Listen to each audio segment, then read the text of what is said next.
Okay, ladies and gentlemen, I'm going to call this meeting to order. Public comments period.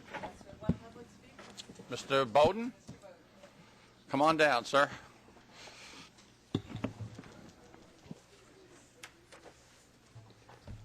Of all the meetings I've attended this morning, this is the most difficult. This is to describe a management system in the bridges and tunnel that's out of control and is giving you all a snow job. This is the Bridges and Tunnel Committee report. It's got pictures of the graph on there, each on a separate page. They can't stop it. They just keep going on, and there's Nurse Ratchet's, as I said the other day, there's nobody in charge, and they want you to think they know what they're doing. I have a multi-million-dollar example that's extremely easy for anybody who pays attention to see how they're wasting money on an enormous scale.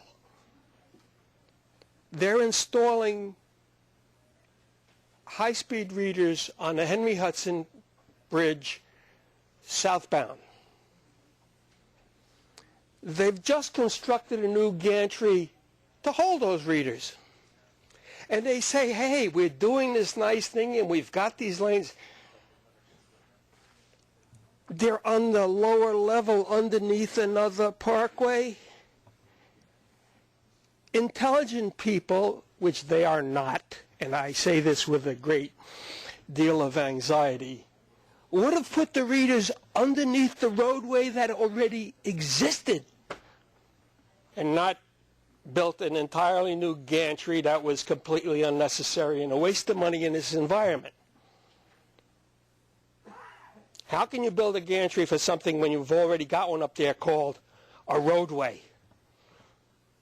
Why would you spend all that kind of money? And they're going to repeat that stupidity on the rest of the places where you've got a fixture there already, even if it's a bridge 100 yards down the road. Can't you put the damn readers underneath what's existing? Can't you mark the roadways?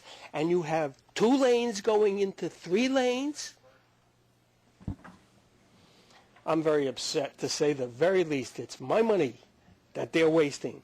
And they're one of the few people who haven't got the guts to talk to me across the table. Thank you, sir.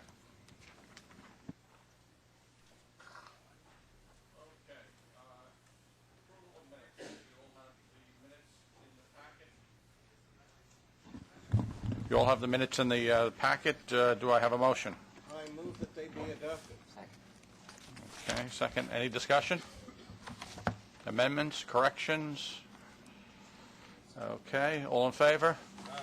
Opposed? Motion carries. Committee work plan, is there any changes to the work plan? No changes to the work plan. Okay, with no changes, we'll move the agenda to the report on operations and safety report, September 2011. Okay, introduce David Moretti, and we'll start on page 13. Thank you, Jim. In September, there were 23,956,000 crossings, a decrease of 662,000 over the prior September. For the second month in a row, weather played a factor in the decline in traffic. During the month, 7.6 inches of rain fell over 11 days, while during the previous September in 2010, only 2.6 inches of rain had fallen.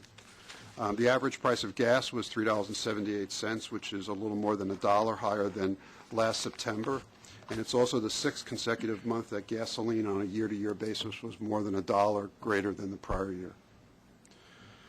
Looking at customer trends, Easy Pass crossings for the month were up 2%. We had 19.1 million crossings. Cash paying crossings in September were down 17.6%. Passenger vehicle travel was down 2.9%. And trucks decreased by only 0.1% versus the prior year. Looking at the facility crossings, all facilities had fewer crossings versus last September, ranging from a 0.9% decrease at the major Manhattan crossings to a 6.6% decrease at the Henry Hudson Bridge. Year-to-date through September, there were 212.2 million crossings, which are 7.1 million fewer crossings than the comparable period a year ago. And finally, looking at October traffic, there were 24.1 million crossings, which is a decrease of 1.3 million versus the prior October. If you have any questions, I'd be happy to answer them. Dave, or Jim, do you have numbers for the free bridges as well, what their crossings were like? Because I'm sure a lot of no. folks are voting with their vehicles. No, I'm sorry. In the case of Henry Hudson and some of the Manhattan crossings, you have a free alternative. You know, obviously for Verrazano you don't, or Throgs Neck or Whitestone you don't. But, you know, for the ones that have a free alternative, I'll bet you that's where the vehicles are going. Well, on the major Manhattan crossings where there are free alternatives, we've had the smallest decline, at least in September.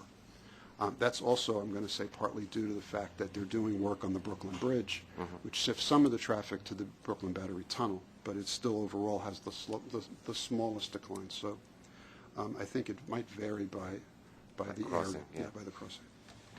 Yeah, I would also just add in there that not only is the gasoline $1 more from a year ago, but tolls are more from a year ago. Yes, that's also true. Yeah, that is a historical trend, by the way. If you have no other questions, I'll turn over to Andy Petrovich, our Chief Health and Safety Officer, to go over our safety stats. Good afternoon. Page 26 and 27 are 4 charts and 4 graphs covering the customer vehicle collisions and injury collisions and the employee accident reports and lost time injuries through September. Please note that although the injury rate per million vehicles has risen 5.5%, that the rate is still at historically low levels. And if you look at the employees, there are 2 less lost time injuries than last year at this time. Unless there are any questions, that concludes my report. Any questions? We'll move to the Customer Environmental Survey. Pat Parisi sitting in for Vice President Fortunato. Okay, some customer environmental survey highlights for the third quarter. Bridges and tunnels striped 94,680 linear feet of roadway in the third quarter, bringing 2011 year-to-date striping to 165,168. B&T repaired 927 potholes in the third quarter, which was 22% greater than the same period in 2010. 2011 year-to-date potholes repaired is now 7,317, already a 15% increase over the entire year of 2010. B&T swept 3,244 miles of roadway at its bridges and tunnels in the third quarter, and 97.3% of roadway lights were operational in the third quarter 2011, 2.7% better than the same period in 2010. That concludes my report. If anyone has any questions. Are there more potholes to be filled, or are we just getting better at it?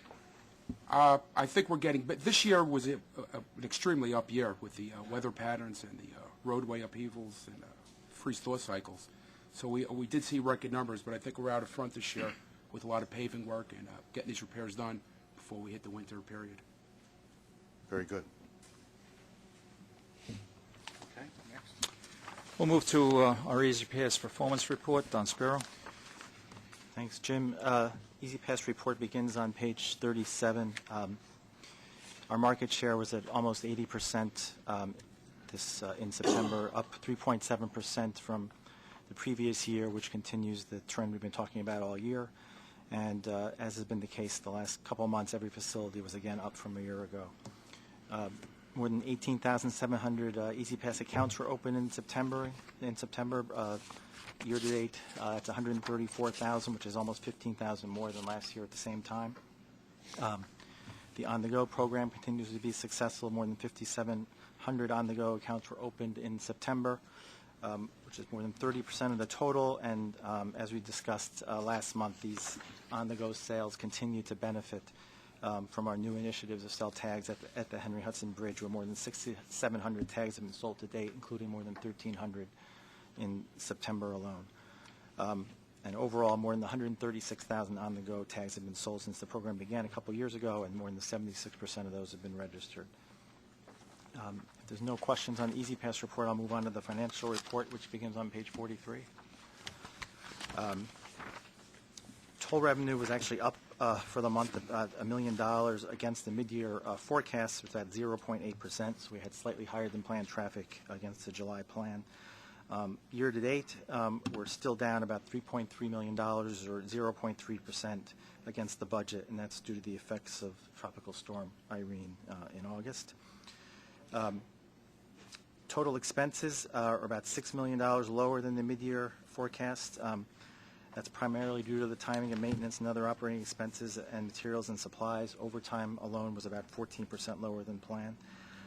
Year-to-date, against the mid-year, our expenses are about $26 million lower than planned, or 9%, and that's due to the positive variances in those same categories. And our support to mass transit through September was 5% better than planned, about $719 million, which is $35 million better, or 5%, as I said. The final piece is there's a note for the preliminary budget, which is the mid-year budget that was submitted in July, and of course you know that there'll be a combined Board Finance Committee meeting on Wednesday, which will present the November plan.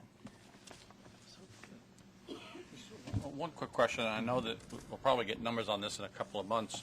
The marathon, what does it cost to operate? What does it cost us for the marathon in terms of lost revenue and money that we need to spend to support it? And has anybody looked at the idea of that's being floated around about a 2-day marathon and what the fiscal impact would be? To your point on the 2-day marathon, nobody has approached us officially or unofficially. It's only what you and me have heard in the newspaper. Mary Wittenberg, who represents the Roadrunners, has not come with any proposal for a 2-day marathon. In terms of the cost, it would only be an approximation, but it is approximately $350,000. And a combination of revenue and overtime. I can come back at the next committee meeting with a more definitive number for you. That's my recollection. So I, with a caveat, I'll give you that figure. That's what I remember, but I'll come back next month with it. All the levels at a certain point in time are affected, and at some point in time, the entire bridge is closed. Why didn't you extend an invitation to this entire committee to climb to the top of the Verrazano Bridge for the start of the marathon? I will consider that. Withdraw the question. Moving the agenda. Let's move it to the capital program. Joaquin. Good afternoon. Capital program report can be found on page 55 of the committee book. In October, B&T made only a few minor capital commitments valued at about $3.9 million, and these were principally design force accounts, biggest of which were at Throgs Neck and Marine Parkway. Year-to-date, Bridges and Tunnel has committed 100 tasks in the capital program with a value of $335 million. That compares to a planned year-to-date of 95 tasks with a budgeted value of $620 million. The variance between the actual dollar value of commitments made and the budgeted value is primarily related to the extremely favorable bid climate and the bid results that we received on several major projects that are listed on the page. In terms of completions, I'm pleased to report that we have completed a project at RFK Bridge, which was originally scheduled for completion next year. That's RK 74, resurfacing of RFK roadways. That project was valued at $12.6 million. And this brings our year-to-date completions to 4 completed projects with a cumulative dollar value of $93.8 million. And this compares to a planned 2 completions with a dollar value of $80 million. Year-to-date on closeouts, the total value of closeouts completed is $281 million. There are some minor adjustments to remaining 2011 commitment dates listed on the bottom of the page. Unless there are any questions, that completes my report. Any questions? Excuse me, you're saying that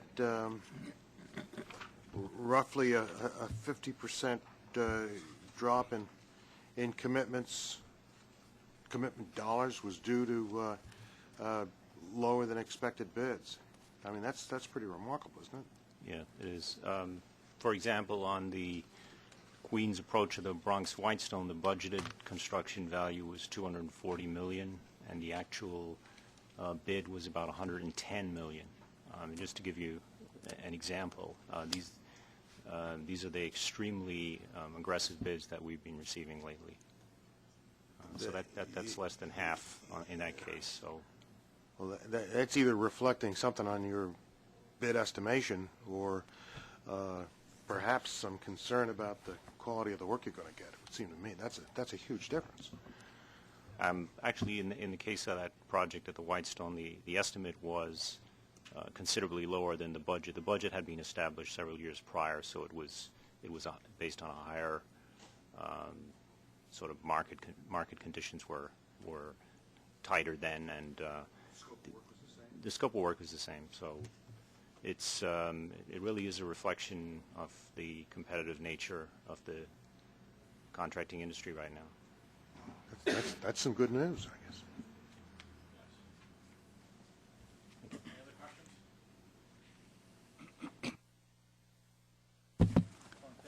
Thank you, Jim. Good afternoon. There are no non-competitive procurements. There is one competitive procurement on page 69 for $200,000.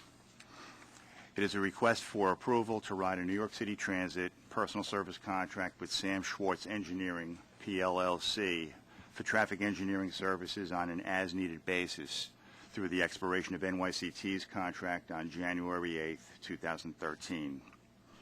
And there are no ratifications. Unless you have any questions, that concludes my report. Move it.